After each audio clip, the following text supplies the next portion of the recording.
Good morning friend. দেখো আমরা যে জল ফ্লাড উঠছিল, জল যে উঠছিল, দেখো আমরা শরণার্থী যে আসলাম, এই যেন খিচুড়ি রান্না করে খাইলাম। ওই যে এখন আজকে ডিম ভাত রান্না হইতাছে, আবার রাত্রে আমরাও রান্না করছি। দেখো ডাইল ভাজা আর দেখো তো সবজি সব কিছু নিয়ে দিছে তারা। এই যে খিচুড়ি খাইলা দুপুরে, এই সকালে রান্না হয়েছিল খিচুড়ি, আর রাত্রে রান্না হয়েছে ডিম ভাত ডাইল ভাজি। এই দেখো ডিম তরকারি আমরা রান্না করলাম, খাইলাম সবাই মিলিয়া। শরণার্থী আসলাম, সরকারে খুব সুবিধা ভালোই করে দিছে। আমরা কিরকম জল উঠছে, থাকতে তো লাগলো বন্ধুরা, এত কষ্ট করলাম, কইয়া লাভ নাই।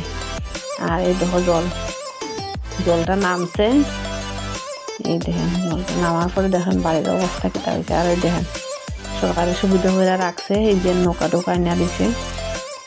আর এই জায়গাতে আমরা আসলাম, এই দেখো আমার গরু সব গাই আমরা, এই দেখো এই জায়গাতে আমরা আসলাম। ওই যে এই দেখো আমার গরুর বাচ্চাটা কত সুন্দর দেখো ঘুমাইছে ঠান্ডার মধ্যে, বৃষ্টি পরের বারান্দাতে রাখছি।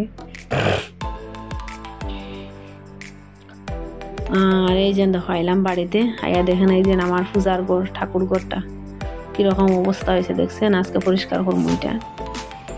আর ওই ঘরের মধ্যে এই জিনিসপত্র গড় কিছু লোক আইছে। আজকে ব্লগটা এখানে শেষ করলাম, সমাপ্ত করলাম। ভালো থাকো সবাই, সুস্থ থাকো।